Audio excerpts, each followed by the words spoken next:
Hey everyone, welcome back to the channel. My name is Chad. Today we're talking about one of the 6 key areas of a solid financial plan, cash flow management, or budgeting. Let's get into it.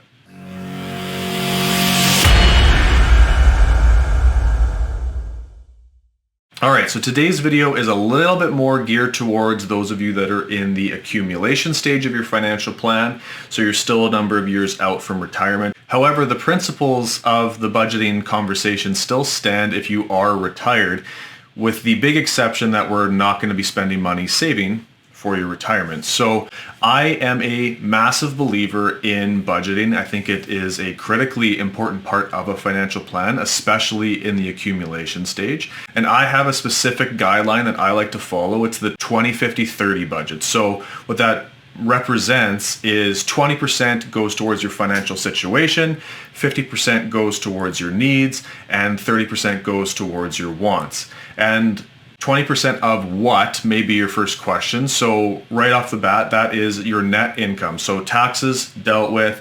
If you happen to tithe, that's also dealt with. So what's left after those two things gets broken into those 3 sections. So for me, looking at the 20-50-30 budgeting system, to me, it's a great goal to work towards. It's not about being perfect. It's not about ensuring that every single month is exact. And I know that it's one of those things that, especially if you're not budgeting now, it's not easy to flip a switch and move to something like this. So it's going to take time. For me, it took my wife and I at least 3, probably closer to 6 months to actually get to doing a proper 20-50-30 budget, as we had to find what we were going to sacrifice and where we were going to change how we were spending, but we were committed to it and we wanted to find a way to make it work. Now, if you're in Toronto, if you're in Vancouver, I know that this will be very close to, if not impossible, simply because of the way your housing pricing is and how it's going to throw your needs section completely out of whack. But let's dive into it further anyways. So first section is 20% financial situation.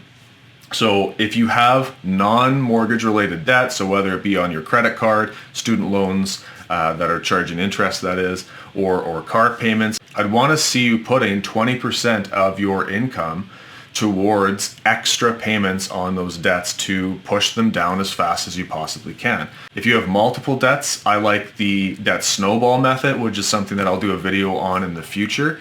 If you do not have non-mortgage related debt though, this is all about your future. 20% goes all towards investments that you're not going to touch until you're retired. And I know lots of us have grown up hearing 10% is what we should be investing for the future, but housing prices have increased way faster than historic, especially in the last 10-15 years. And our generations are living longer than previous generations and working about the same amount. So the old kind of rule of thumb of 10% is starting to fade away. And that's why I encourage everyone to push to about 20% of their income getting invested for their future.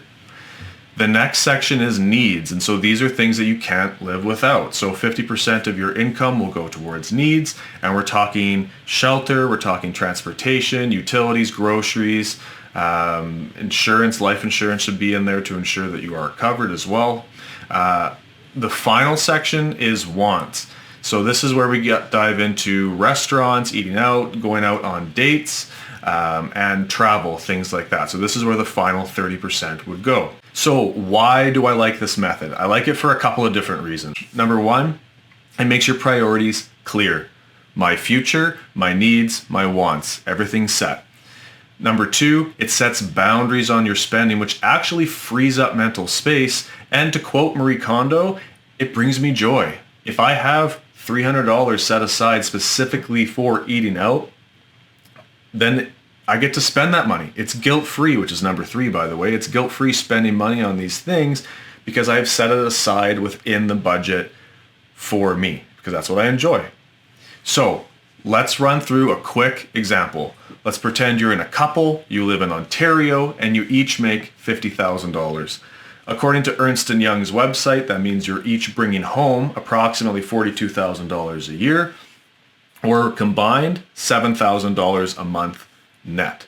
So if you break that into 20, 50, 30, you're looking at $1,400 for your financial future, $3,500 for your needs, and $2,100 for your wants. Once you've broken them into those priorities, that is when you get to nickel and dime your specific grocery budget, restaurant budget, utilities, things like that.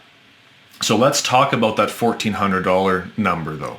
If you're getting 5%, which is reasonably conservative, over a 20-year time period, you're looking at $575,500 after 20 years.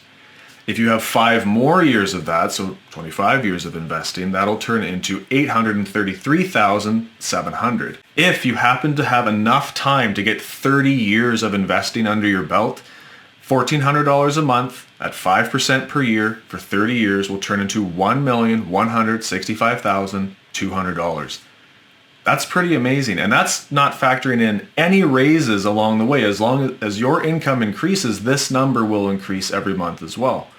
Now, I said it before, if you're in Toronto, you're in Vancouver, this might be impossible simply because of the housing prices. So if you do want to run some cash flow ideas by us, feel free. My email should be on the screen now. For those of us that are not in those insane markets, this is possible. It's not easy, but it is possible. So if you have any questions, if you want to dive into your situation, my email, like I said, should be on the screen. Thank you all so much for watching. Do all the normal YouTube things. Please subscribe, hit the thumbs up for the algorithm, and until next time, we'll talk to you soon.